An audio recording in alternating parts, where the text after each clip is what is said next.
Hello, everyone. Welcome to the Wednesday edition of the weekly ranking slash now game previews here with my guy, Jim Coventry. We'll probably talk about the fantasy ramifications of most of these players, but the primary goal for this week and moving forward on this Wednesday show on the YouTube channel, of course, RotoWire, is talk about the game previews for each matchup. And we have 15 games this week. For whatever the reason, NFL made us have a 16 games last week. Then there's going to be some instances in the coming weeks where 6 teams are on bye, so it'll be less. But it's a hefty amount. It's a chunk of time that we're dedicating talking about all these games. We're going to go through quickly, effectively one burning fantasy question for each matchup and going through the list for that. So, Jim, excited to start this off with you and talking specifically about a game that's going to matter a lot from an AFC perspective. Texans versus Jets, of course, the Thursday night game. We had word earlier today that Greg Zuerlein is hurt with being bad. A knee injury. So therefore he's been replaced by Riley Patterson. I think the Jets also signed a second kicker to the practice squad, but I believe it's Patterson that's going to get the call up for this Thursday. Not that matters too much fantasy wise, but the Jets have lost at least 2 games, if not more, from a bad kicking perspective. It certainly sounds like my Packers, for example. Aaron Rodgers might have brought that bad bugaboo along over to New York. How do you see this game unfolding between the Jets and Texans? Not much scoring. I mean, first of all, we know Stephon Diggs out for the season with an ACL. Nico Collins is out for one more game. Tank Dell doesn't have a good matchup. It's either Sauce Gardner, it's DJ Reed. If they kick him in a slot, you still got Michael Carter. It's like an over 3. Now, for fantasy, play Dell for volume. He could get 10, 12 targets here. It should pile up. The way to attack the Jets is on the ground. Joe Mixon's been doing great. We'll see 2 tight end sets. They'll blast the ball all day. Big mixing game. Don't expect a lot from CJ Stroud in this one. Quickly, other side of the ball. Look, the Jets are a mess. We know that. I don't know who to predict, but we know Breece Hall will get volume. Everything else, really hard. Low-scoring game. Very low-scoring game, Joe. I mean, you're playing Devontae, you're playing Garrett Wilson. The question would be, do you play a Tyler Conklin or do you play an Alan Lazard? And if we're saying it's going to be low scoring, I wholeheartedly agree. A lot of run-oriented offense for the Texans. And I think, frankly, the Jets might try to go back to the bread and butter, which would be using Breece Hall and Braylon Allen more, too. I think both sides run the ball a lot. So I would be likely not playing Alan Lazard or Tyler Conklin. And there's only 2 teams on bye. You really shouldn't have to consider either one of those. And I don't think Lazard's playing. He missed some time and he missed early practice. The odds of him playing seem very, very slim. Devontae Adams has not done much in his 2 games there. And I thought last week would be better. It really wasn't. So I think you're looking at Adams as a wide receiver 3. Hate to say this, but Garrett Wilson's been getting production. He's definitely that top 18, 15 receiver. You play him.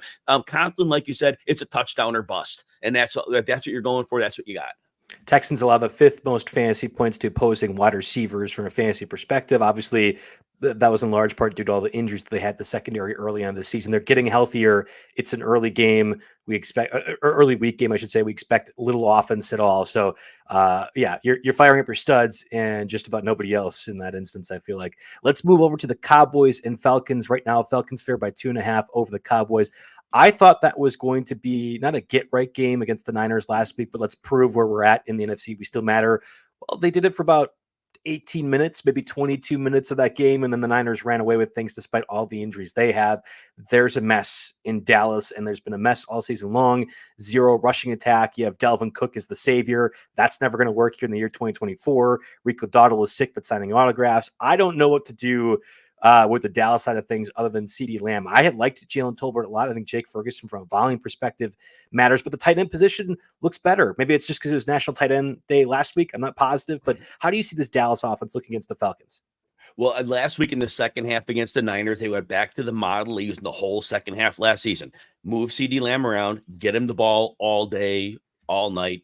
Game over. They have to realize that's their only successful path of moving the ball. Ferguson in the slot will be good. Good matchup for Ferguson. And the good news with the Falcons, not much of a pass rush. They will send some blitzes, but Prescott reads those really well. So I do think this is a game very high scoring. I think this is a very good matchup for him. I don't think CeeDee Lamb has any issues. Ferguson, everybody else, good luck. Especially like Jalen Tolbert when he sees AJ Terrell, not so good there.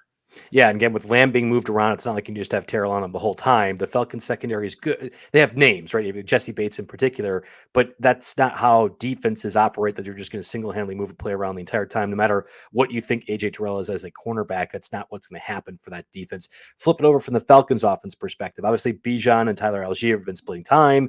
You had a Kyle Pitts sighting. Probably shouldn't have scored the touchdown if we're being completely honest, but it counts all the same fantasy-wise. It's good to know that what we thought would happen after week 3, what was the hardest 3-game stretch of the Falcons schedule, has more or less done exactly what we thought. Kirk Cousins throwing the ball a lot. Now, Drake London didn't have a good game last week, but otherwise has been awesome. Kyle Pitts gets more involved. Yeah, Darnell Mooney have another good fantasy week. I mean, this almost feels like it's primed for a lot of offense on both sides, and therefore you're playing just about every Falcon, right? You are playing almost every Falcon. In this game, it's going to be a big game for Drake London. Last week, he was the guy that was kind of left out while Pitts and Mooney ate. I think this is one of those natural things. You don't want to keep your alpha disinvolved long. So I think we get back to 12 targets here. Here's the thing. The run game. Dallas is an atrocious run defense. They can't sell out to stop the run because they can't. They have too many receivers to worry about. So they have to play this defense straight up. That's a disaster. Bijan Robinson has a potential for a really big game. I think the Falcons score 30 points here. And like you said, Joe, start them all. If somebody like Mooney or Pitts, one of those two isn't going to have the game here, but they should between them get something done. But you're definitely starting all of them here because this is a wheels up spot. Yeah, somebody in the chat, Angela, also mentioned Algier too. I mean, if there's a certain game script that the Falcons go crazy on, and we saw it in the third quarter for the San Francisco 49ers, you could just run out both Bijan and Algier, and I think it makes complete sense. Over-under sits at 52.5. There's probably some same-game parlay options here, especially if you were to take the implied total of the Falcons down a little bit. You kind of found a way to manufacture that a little bit lower to guarantee, because I think the Falcons are scoring at least 3 touchdowns, if not in that 24-point range, and you'd said 30. I'm right there with you on that offense. Over 52.5 is a high number, but we know both offenses can produce even if the Cowboys are getting blown out like we saw last week against San Fran. Let's turn our attention to the next game, Broncos and Ravens. And of course, we had the trade yesterday. Panthers sending Deontay Johnson over to Baltimore. That's one of those that'll help the Baltimore offense, but also you're keeping them away from the Chiefs. You're keeping them away from the Bills. There's a few of the teams like the Texans, for example, that probably could have used Deontay Johnson on the last year of his deal as well. I hadn't thought about when Schefter had tweeted the compensation. I think it's Ravens sending a 5th-round pick, Panthers sending a 6th-round pick. It's okay, whatever. 32-pick swap. No, probably because Panthers, if not the worst team, going to be one of the worst teams. At Ravens, if not one of the best teams, going to be close to that range. It might be a 10 or 12 pick difference, and the Ravens effectively get him on the cheapy contract. They gave Deontay Johnson away to Baltimore, and if I was any fan of any other team in the AFC, I would be pissed at that. There's no doubt. Now, Deontay Johnson for fantasy, he takes a massive negative hit here. There are not many targets to go around. Zay Flowers is clearly earned the right to be their number 1 receiver. He's had multiple 100-yard games. The tight ends are very heavily involved in the passing attack, but this team wants to run the football. Deontay Johnson, to me, this is for the NFL playoffs. This is for when the teams go zero blitz on them, and then they need to get somebody the ball out quickly. They have multiple options. I think that's where we see Johnson. Oh, he'll have a couple of good games. Predicting them, good luck. You treat Johnson in this offense like a flex plus because, again, there aren't enough targets to go around. Is Rashad Bateman going to drop him? You can't have Mark Andrews and Derrick Henry and Zay Flowers and Deontay Johnson be a factor. There's just not enough offense around, or at least opportunities, no matter how explosive the Ravens seem to be. And Bateman was kind of trending towards being a flex play, super flex kind of candidate in that range. And I'm not sure that's possible if Deontay Johnson's ended up cutting into snaps. Yeah, Bateman was getting 4 to 5 targets a game. That goes down to like 2 to 4 now, and that makes him borderline unplayable. Yeah, and it was like those deep passes. That was what Bateman was going to end up having. That'll still be there. He's still going to play in 3 receiver sets, but just less opportunities. Flip it around. Alan Sazlowski had made Bo Nix our cover boy on the Waiver Wire podcast yesterday on Tuesday. Alan's got Dynasty in the brain because I think we had talked about 3 or 4 other quarterbacks we liked just as much streaming wise, but obviously Bo Nix has been pretty good, and Ravens secondary, more importantly, has been atrocious. They've been awful. Jameis Winston comes in and immediately has a fantasy relevant day for the Browns last week. Do we trust Bo Nix, and do we trust Sean Payton to get this gimmicky offense to work against the Ravens? Yeah, Bo Nix has had some really favorable matchups, but this is probably one as well. We have to see if the Ravens are going to dial up some confusing looks from a schematic rush. Maybe they're going to have some simulated pressures, that could give Nick some trouble. We'll see who gets healthy. Wiggins missed last week. Humphrey missed last week. That was 2 corners down. If they get people back and they show some goofy looks, Bo Nix could get confused. It's going to be hard to run. See, that's going to be the one problem for the Broncos here. Normally, they get their running game going enough, and then that opens up their passing game. Baltimore doesn't have to commit bodies, and they will stop your run game. So now it's going to be like Bo Nix to be expected to throw, and it's going to be interesting. I think this is a volatile fantasy play. You play him in Superflex, but I think it could be very volatile. This could be a rough game because if he gets simulated pressures and can't figure it out, it could be a real disaster for Nick. I don't know what the odds are for an interception thrown by Bo Nix, but I like that idea if it's in that minus 150 range-ish, if you're doing a parlay builder, because I think that's going to be at least one of those. And if it ends up being a defensive touchdown or something like that, those are always pretty good odds against rookie quarterbacks. You know that John Harbaugh can do a pretty good job against those rookie quarterbacks. So consider that over-under at 45.5. I like the over in that instance for Broncos, who, if nothing else, junk time scoring, and we know the Ravens can be electric even against Patrick Surtain and that defense for Denver. All right, Tua is back, and yet the Dolphins still lost to the Cardinals. A shocking outcome, I think, in my mind, and yet Vegas was kind of all over that. That was only like a 2 or 3 point favorite by the end of Sunday for the Dolphins, and I was surprised. Now, in a basically must-win matchup in Buffalo, it's not Week 17, Week 16 Buffalo, so maybe the Dolphins have a better shot.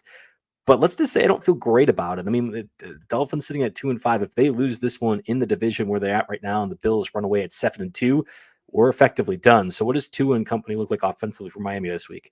They were shut down in week 2 against the Bills. Now, Tua got knocked out in the third quarter with the head injury that sidelined him for multiple weeks. But going into that point, Tua did not do it. Threw a touchdown pass. Devon Achane did great, though. Achane had receiving yardage, rushing yardage.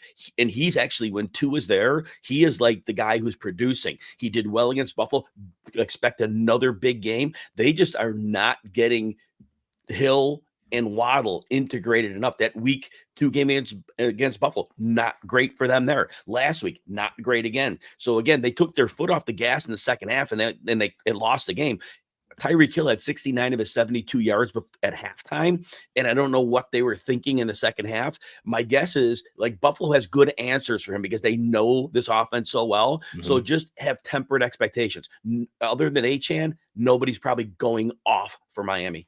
The Dolphins defense from a fantasy perspective was pretty good. And that was in large part during a 4-game stretch where they did everything they could to make sure their offense wasn't on the field too much, exposing Tyler Huntley or Skylar Thompson and just slowing the tempo completely down. I think the Bills will be fine, but we did have a bit of an Amari Cooper disappearance after having a great game in his first debut with Buffalo. Keon Coleman 8, Khalil Shakir 8. Yeah, Dalton Kincaid scored a touchdown. It goes back to my point that I made when they traded for Amari Cooper. The Bills don't have to have an alpha receiver to function at a successful level. It's very clear what Joe Brady's trying to do offensively for this team. Cooper's still being integrated 50% of the snaps last week. I was like 30-something the first week. He'll become more and more involved. The more they get him the ball, especially they got to think playoffs here. The more they get him the ball, the more that the field is going to open up for the other receivers. And so they definitely want to balance that because they want to show those looks because, again, those playoff defenses are going to be hyper-focused. Now, to this specific matchup, first game, throw that one out for Josh Allen. Only 19 attempts because of the blowout. He didn't have to do anything. James Cook trashed them. 2 touchdowns, 1 in the air, 1 on the ground, just tore them up here. The presence of Cooper again, like last week, opens up the field for everybody. So this is a game where the Bills are going to probably score it well. There's really no passers from Miami anymore. They lost Jalen Phillips weeks ago. There's not much here. The Bills are going to hit 30 points here, most likely.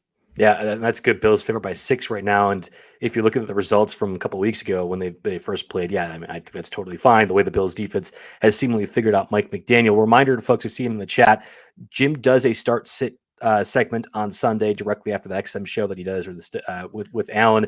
So he'll get you covered with any of those questions, whether it be Josh Downs, Cedric Tillman, stuff like that. Jim has everything set on this platform right here, the RotoWire YouTube channel, getting those start-sit options out there.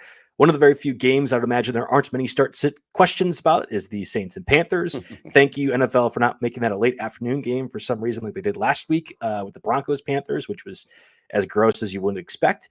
Saints favored by 7. This is in Carolina. Of course, the Saints won by 75 in week 1, and we're like, oh, man, watch out. Saints look really good. Actually, no, they suck, just like we kind of anticipated this season. Derek Carr should be back. Jonathan Brooks rookie second-round pick for the Panthers, might make his debut. We'll see it's either this week or next week, which would mean I would assume Chuba Hubbard takes a bit of a backseat, although not a whole lot going for the Panthers other than Chuba Hubbard, so I wouldn't necessarily go away from that. And, of course, trade away Deontay Johnson to the Ravens for effectively nothing. Jalen Coker was kind of a surprise in deeper formats, was a pickup that I had recommended on yesterday's show. What's your thoughts on the Panthers offense, and whether it be Andy Dalton or Bryce Young, doesn't really matter?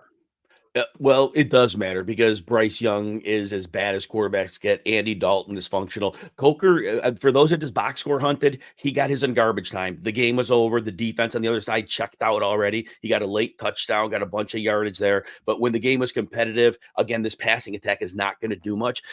To the Jonathan Brooks and Chuba Hubbard thing, there was a cryptic comment made by the coach where they asked if Brooks had missed the whole season, and he almost intimated it was possible. I don't know what his status is. We're going to find this out. But the coach was a cryptic comment, and it wasn't definitely, it was like, we'll see, because he didn't. Yeah, so we'll see. Hubbard is a great matchup here. The Saints can't tackle. For whatever reason, they stopped learning how to tackle about 3 weeks ago. And regardless of game script, Hubbard will be involved as a receiver, as a runner. This is a great, great, great matchup for Hubbard, so don't think twice about him. But anybody else in this offense, do worry about that, because the Saints do have good enough corners, and Legette's going to have problems here, especially if he sees Lattimore a bit. That's going to be a really bad matchup for him, especially with that quarterback. Other side of the ball, the Saints we should see closer to that week 1 and 2 offense than we saw afterwards, because the Panthers really cannot get any pass rush at all. They have nobody to do it with. They have no way to bring pressure. And so we'll see the play action. We'll see Derek Carr with the shots, and with no Rashid Shaheed, Chris Olave is going to probably see 8 to 12 targets in most games. And Kamara, of course, is going to continue to see him. It's a real narrow tree right now, though. You're going to see, but Carr's a really sneaky play this week. But again, of course, Kamara is a running back one, but Olave's the one. He should really thrive now. Yeah, Brock Purdy on bye and Russell Wilson on bye. There's not many instances where I'm really trying to dive down into Derek Carr. I guess if you were somehow still starting Anthony Richardson on top of the Colts in a little bit, maybe that's the instance. But otherwise, there's a lot of other streaming candidates that you can consider a quarterback. Tough one just to assume if Derek Carr comes back, even though he probably will produce. I know the guys on the Monday show from the Sneaky Waiver Wire app perspective, I mentioned both Jamal Williams, maybe even a Kendre Miller sighting as well, too. If this gets as blowout-y as we could anticipate, you see the backups end up producing outside of Kamara, too.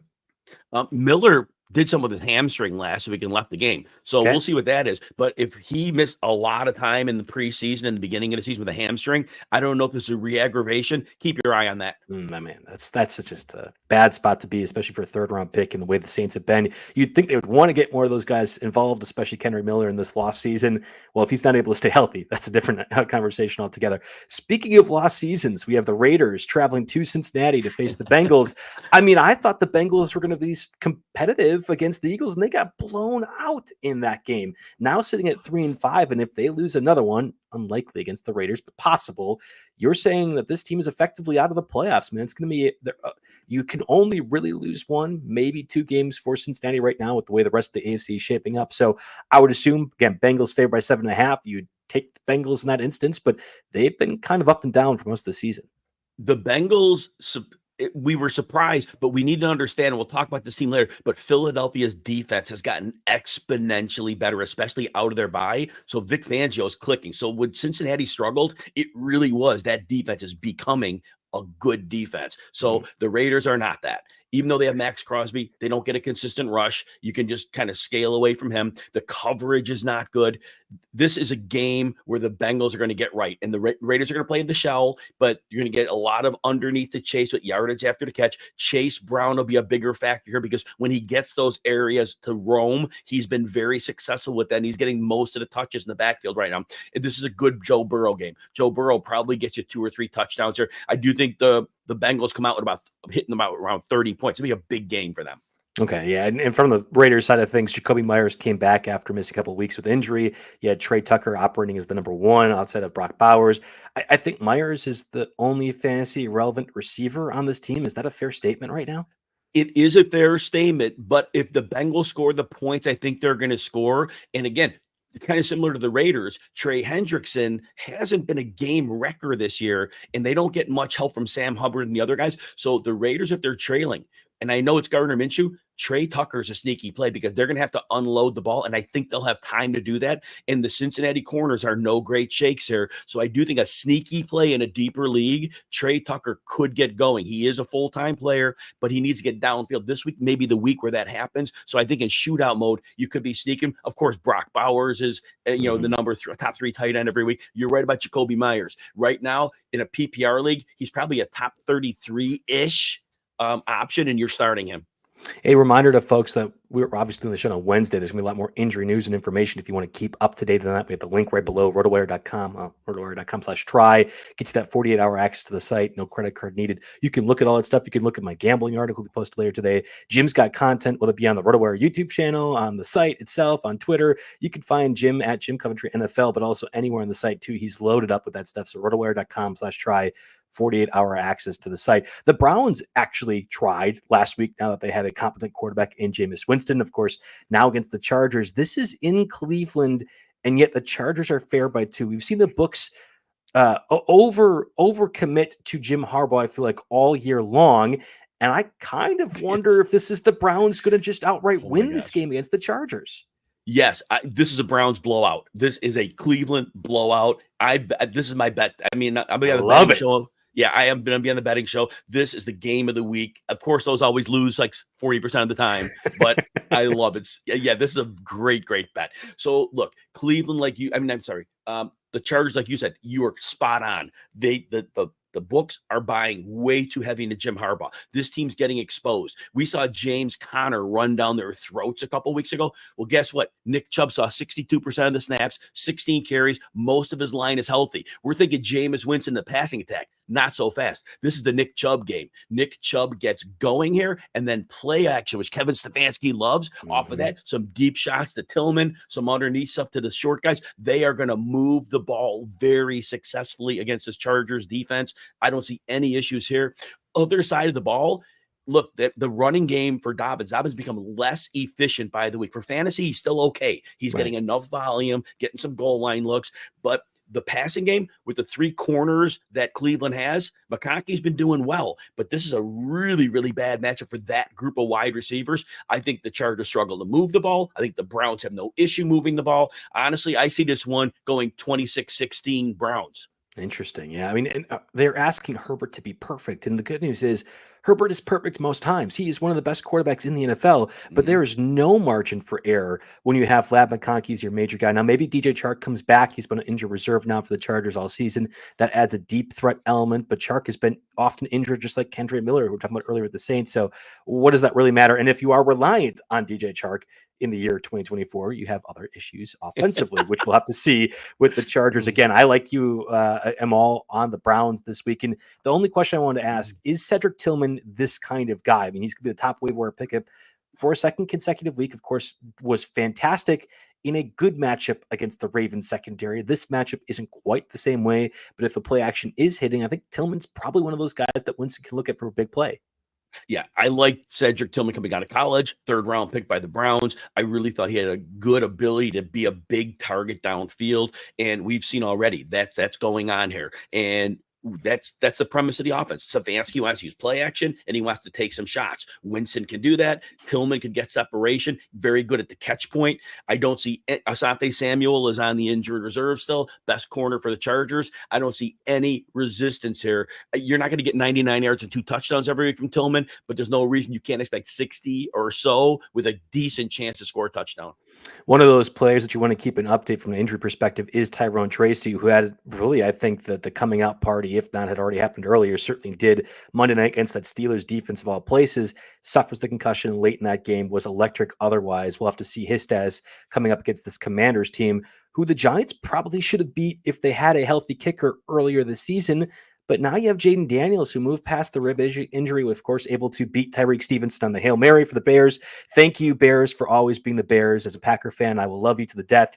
And you have the Commanders' offense continuing to look electric. This was the first real test I feel like they've had for much of the season.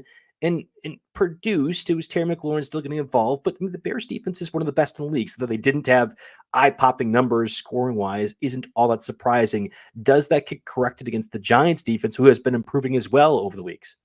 The Giants, actually, Joe, their run defense has gotten worse with the passing weeks. I thought they were a little better, and then I thought some matchups were tough, and then they played the Steelers, and they got shredded by Najee Harris. It's 3 weeks in a row they're giving up rushing production, and Brian Robinson gets healthier from that knee each week. This is a game. The Commanders are a really good run team. I think they're going to pound it down the Giants' throats. And at this point, I don't think the Giants, their linebackers are a problem. And that running game gets past that first level. So I think they're going to be really successful. McLaurin just gets 100 yards or a touchdown every week, it seems. And there's nobody stopping him here. They're going to take those shots to him on occasion. So you just play the primary players. You get Brian Robinson in there. You get Terry McLaurin. And of course, Jaden Daniels will find a way to get it done because if the Giants send pressure, he'll take off. He ran for 50 yards with messed up ribs last week. Right. So yeah, wheels up here. Well, and it's never good when you have to answer, will your starting quarterback start this week? But that is what Brian Daboll had to do for Daniel Jones, confirmed to everyone that, yes, in fact, he will be out there. But if that question is even being asked, you have to assume the Drew Lock watch is officially on for the Giants. Is it dependent on Tyrone Tracy to be out there to say the Giants offense will be successful, or can Daniel Jones continue to manufacture with Wan'Dale Robinson, with Blake Neighbors, and now Darius Slayton too, who's been fantasy factor over the past couple weeks? So first of all, Dan Quinn, the coach of the Washington Commanders, did a great job against the Bears. Really confused Caleb Williams. In this game, though, Brian Daboll is coached against Quinn when Quinn was with the Cowboys, so he kind of knows the little tricks. So Daboll will be ready for whatever Quinn wants to throw at him because the talent in Washington is not better than what the talent in Dallas was. So from the defensive standpoint, so he's going to have some answers here. He'll definitely work with his offensive coordinator Cliff Kingsbury. I'm sorry, not Cliff Kingsbury, with Brian Daboll. I mixed up my teams. You're good. Brian Daboll is going to be getting after it. He'll have a plan for this game. And so I do think Malik Neighbors, and we saw Darius Slayton continue to be involved. Those receivers are going to have some success here. Daboll's going to be able to throw the ball.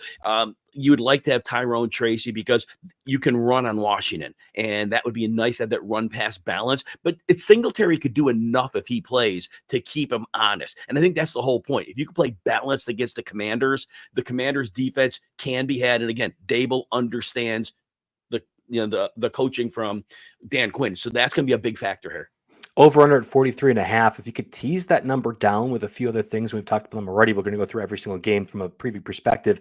I like that a lot. Like a 36.5, a 37 over under feels far more achievable to me when you know at least the Commanders side is going to have offense throughout. Again, Giants nearly won that game if they had a healthy kicker. We'll have to see with this one being in New York what that outcome is going to look like. We're trying to do talk about every game. And I want to make sure we're spending a little bit of time and everything except this one, Patriots, Titans. If Drake May plays, do you play Drake May if you are desperate from a streaming quarterback perspective? For example, I have Jordan Love. We'll have to see his status when it comes to the Lions. My backup is Drake May.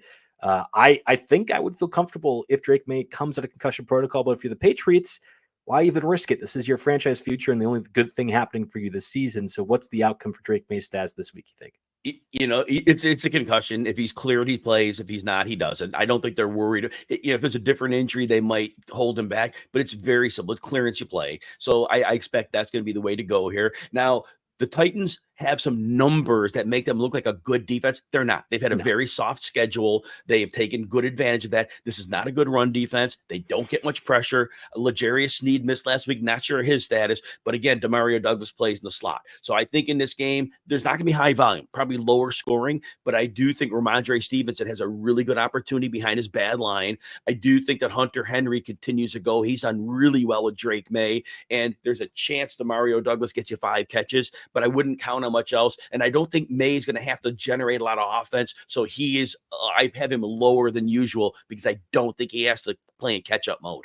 Yeah, it's one of those, do you know ball? You just ask somebody if they think the Titans defense is good. And if they say yes, you can just kind of move on with the conversation because they don't know what they're talking about. They stink. That whole team is awful for Tennessee. All right, let's talk about the Bears and Cardinals. Right now, I think the Bears are still reeling from the Hail Mary completion for the Commanders still at this point. Cardinals kind of getting some surprising wins, both over the Chargers and, of course, the Dolphins last week. I happen to think they're playing a bit above their skis, but the Cardinals are one of those teams that at the end of the year, if they are 8-9, 9-8, 7-10, you weren't at all surprised knowing that Kyler Murray was back. So now against a much better defense, I'll concede that the Bears defense is still really, really good. How do you see this one developing for Marvin Harrison and company? Well, I think it starts with James Conner because the Bears do give up production on the ground. If you commit, and this team, Arizona, they have realized when they commit to the power downhill running, Conner is very good at. They blocked that up really well, even though they lost Will Hernandez, their left guard, earlier in the season. It's been really good, and that's how you get the Bears. And hopefully, they don't lose focus of that. You start with Conner, you run with Conner. I don't think the passing game has a lot of success, but the Bears are not great against tight ends, and I think Trey McBride could have a really productive game here. Marvin Harrison, it's nice to see him use him on more crossers last week instead of more of those straight downfield ones, which are really predictable. So that's nice. They're expanding him. And the Bears didn't move Jalen Johnson around last week. That's why Terry McLaurin ate them alive. All that said, yeah, I think, you're still nervous about Harrison. Kyler Murray should get some rushing yards. Not an upside game here, but McBride eats. Connor really should eat here. And for the Bears, you're playing DeAndre Swift. You're playing DJ Moore. I think you don't have any choice. But Keenan Allen, Rome Odunze, I mean, do you think there's a volume passing attack for this Bears offense now this week? Joe, I'm nervous about DJ Moore. And I love DJ Moore, one of my favorite players. He has fewer than 30 yards in 3 of the last 4 games. I can't even begin to understand what the issue there is. But I will say this for the Bears this week. They are playing the Cardinals, and Jonathan Gannon's a good defensive coach, but he doesn't have a good defense. They used these 3 safety looks that worked really well against Miami. I think Miami was more, they just really took their foot off the gas for some dumb reason. I do think this is a get-right game for DJ Moore. Like you said, DeAndre Swift, you definitely can run the ball in Arizona. Now, they're a little better against the run than the pass, but that said, this is not a good defense. They don't pressure. Caleb Williams gets right here, too. As to your other question, can you start Odunze or Allen? They're volatile flex plays. And Allen has a higher ceiling than Odunze because in the red zone, they'll look to Keenan Allen a little bit more.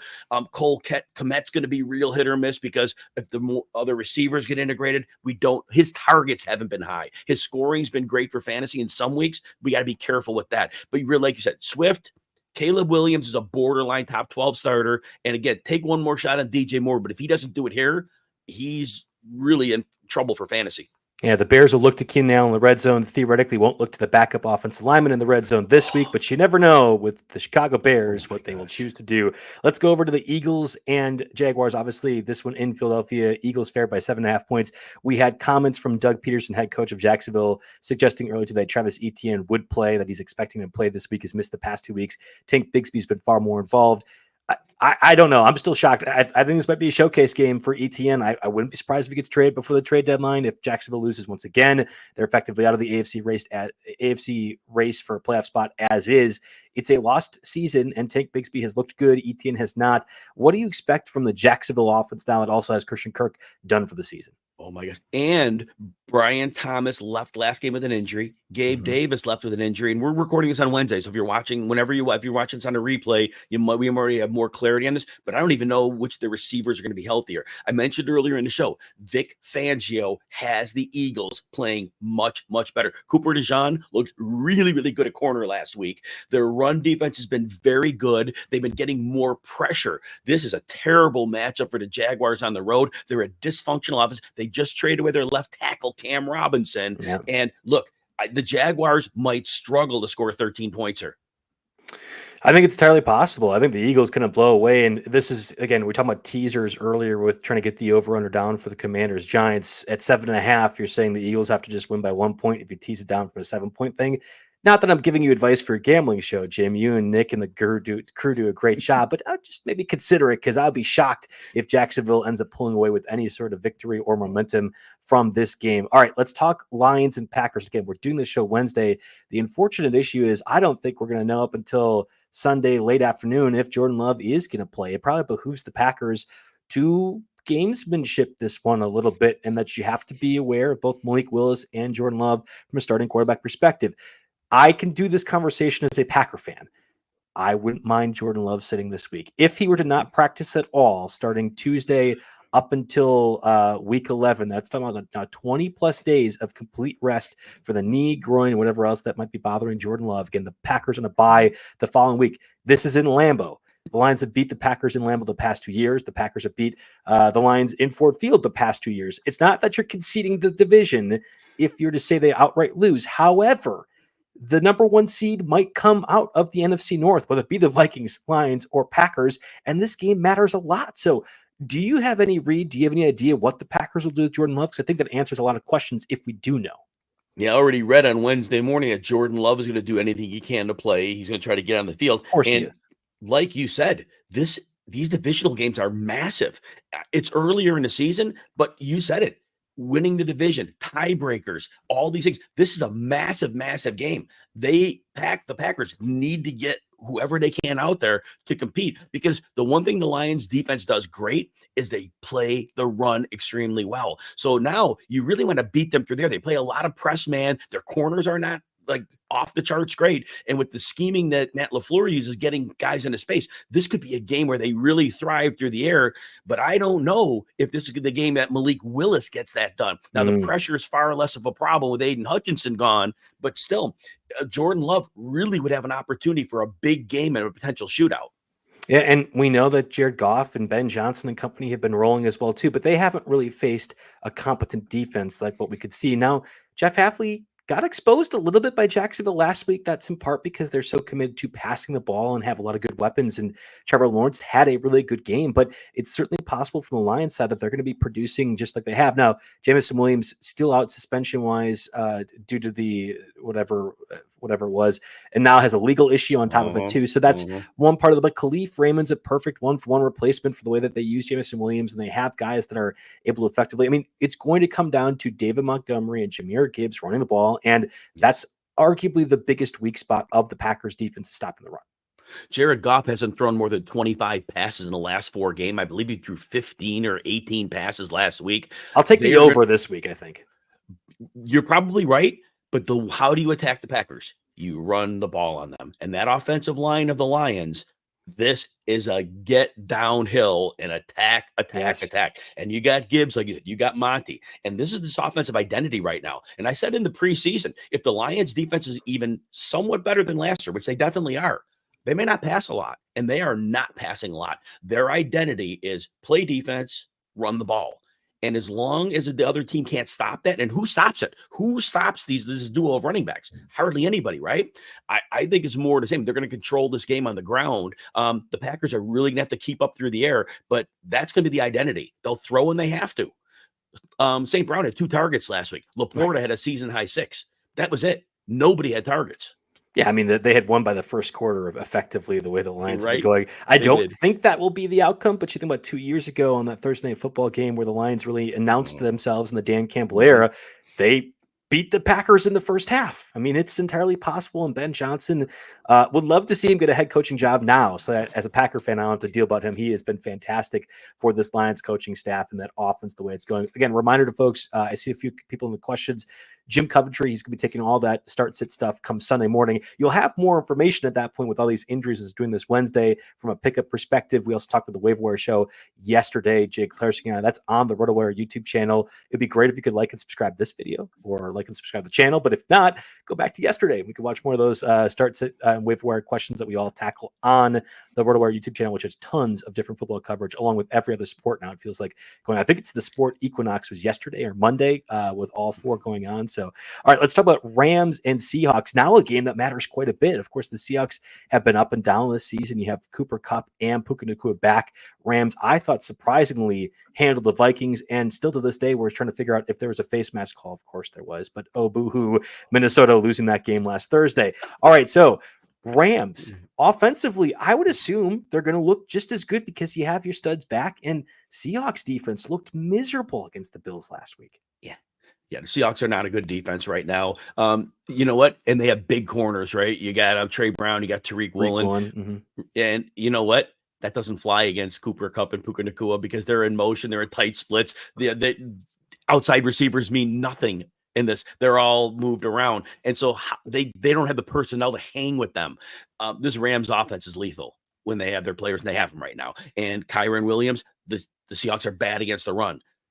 They're going to score some points there. I think the divisional matchup would be less than we think. I have them at 24. In theory, they could score more, but these divisional games are weird. But again, wheels up for Nacua. Kupp, we'll see. Nacua was really the number one, coming back from that injury faster, it seems. But Nacua be number one. Kupp will be involved, and Kyren Williams eats her. I mean, Kyron Williams eats every week. If you did a same game parlay if you do a touchdown scoring parlay of Kyron Williams and Derrick Henry, the books are probably at minus 350 on that one at this point. They're so consistently both those two in scoring points, every single scoring touchdowns. I'm with you on that one. Rams favored by 1.5. There might be some weather involved, but I would assume that the Rams actually do pretty well. We'll have to see the stats of DK Metcalf. I was surprised that he mattered as much as he did last week. The Bills are a really good team, and I think the Rams defense certainly is not as good. But if you're that reliant to DK Metcalf to be a functioning offense week to week, you got some other problems, especially when you have talent like Tyler Lockett and Jackson Smith and Jake Buss. We'll have to see from the Seahawks perspective. 2 more games yet to talk about: the Colts, Vikings. Real quick. Yeah. DK Metcalf is critical. It's all about spacing. Defenses play that. I knew going into that game when Metcalf didn't play, the defense was not going to have to worry about the over the top stuff and the yards after the catch. They could pack it in, and that meant Kenneth Walker had less room to run. It was a net negative for everybody. Metcalf's hoping to play.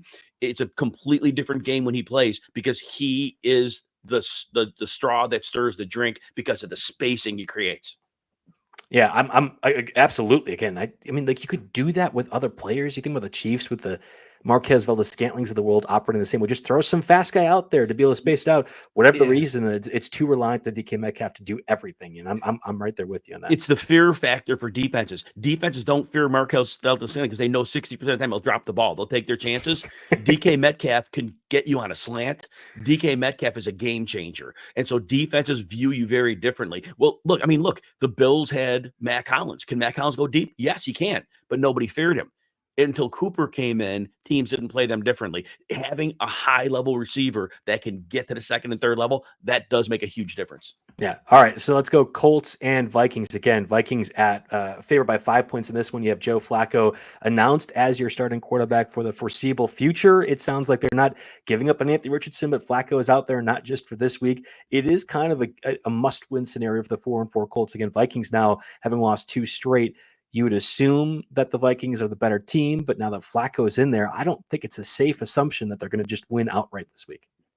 You're right. And with the beauty of the Colts, because the Vikings are going to try to send confusing looks and blitzes. They don't always get to the quarterback, but this offensive line is no joke. They lost their left guard, Will Freeze, and that hurts, but they have great tackle play. So Flacco is going to have sight lines. They're not getting to him. And that means Josh Downs, Michael Pittman, they're going to go here. And I know the Vikings are a very good run defense, but Jonathan Taylor's special. And so Jonathan Taylor gets enough done here, but those receivers, Josh Downs eats whenever Flacco plays, and look for Pittman to do well also. All right, so Jose Rodriguez in the chat might have an aneurysm if we don't answer this one, so I'll give it to you. Aaron Jones or Breece Hall? Of course, Aaron Jones going against this Colts defense this week. The Vikings have been pretty good getting Aaron Jones involved. Would you rather have Breece again Thursday against the Texans or an Aaron Jones matchup here against the Colts? I have Breece Hall ranked a little higher, but it's really a coin flip. I don't see any tangible advantage. I do think that the Vikings may score more points, so Aaron Jones may have a higher percentage of scoring a touchdown. But it's a coin flip. Breece Hall, we've seen him play up to 82% of the snaps, which is a little more than Jones plays, which is close. I'll still give Breece Hall a little bit of an edge. He had 2 great weeks before last week. Colts Vikings have a 4.5 point total over as opposed to a Thursday game for the Jets Texans. We had talked about where we think at least the Texans side is run and run and run with Joe Mixon. It's possible that the Jets do the same thing. And the difference is Ty Chandler as the guy that would maybe get more work if you're the Vikings, or Braylon Allen, who's been involved at some different points. Yeah, it's tough. I would lean towards Breece Hall because I would hate myself, especially having to marinate on it for Friday, Saturday, Sunday, if he does really well, and sit there just seeing if Aaron Jones gets anywhere close. But I also have to handle the mental aspect of making those decisions. And maybe other people are more self-assured and aware of what they are as a person to not have that issue. But I would start Breece Hall for that reason. That's not a fantasy reason. I would start Breece Hall for that reason on a Thursday. All right. Finally, last game of the Week 9 slate, Buccaneers Chiefs. Lost a lot of luster 2 weeks ago thanks to a scenario in which the Buccaneers had no chance of winning against the Ravens. Chris Godwin done, Mike Evans done. Of course, we're not going to see Godwin for the rest of the season. Evans still going to be back week 12, week 13. And you have the Chiefs who are going to just be run heavy and run heavy and run heavy. And Hopkins made the offense better. You had Mahomes actually have a good fantasy outing for once, but it was the Raiders. And the Buccaneers, one of the worst pass defenses in the league. So do we see another Patrick Mahomes fantasy relevant day this week on Monday Night Football? You know what? Let's first talk about the Buck side, because last week I thought Baker Mayfield would be like a quarterback too, because without his receivers, they played a bad Atlanta defense. The concepts that Liam Cohen runs, they're great. It still worked. No pressure. He was fine. They got it done. This is a completely different beast. The Chiefs will get pressure. The Chiefs are one of the best coverage teams in the league. I don't know how Baker Mayfield has done. Cade Otton, though, the Chiefs are like the worst team against the tight end this year. So Cade Otton should be okay. The running backs will get enough volume to be decent plays. But again, the Chiefs are a great run defense. This is really get a tough spot for the Buccaneers, Joe. Yeah, I mean, we had talked about Jalen McMillan, we had talked about Trey Palmer, we had talked about Sterling Shepard as waiver wire pickups last week, a situation where there's a lot of waiver guys like Cedric Tillman, Elijah Moore, both guys you can consider this week for the Browns too. Do you have any more confirmation or affirmation on any of the Bucs receivers rest of season? Again, this matchup, you could effectively throw out and probably don't want to play many if you have to, but it's possible, again, with Godwin done for the season, Mike Evans out for another 2 weeks, that you sort of have to be reliant or at least considering some of these other Buccaneers receivers.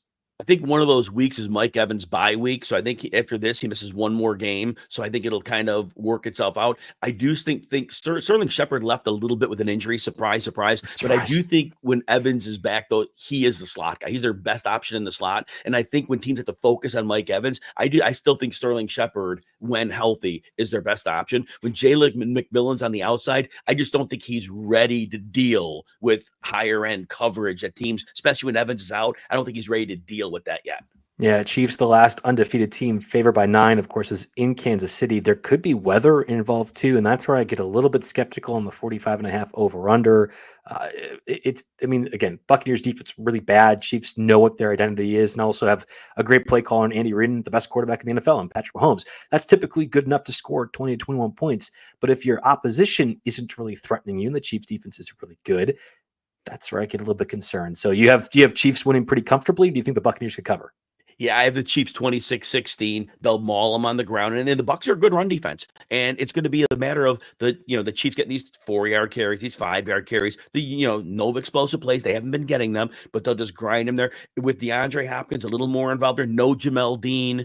He's probably going to miss again. Their slot corner, Tyke Smith, missed last week. So, I mean, when they want to throw too, which isn't going to be a whole lot, they're going to have success there. Yeah, I think they very comfortably move the ball. I think Tampa struggles on offense. I have them 26-16 Chiefs.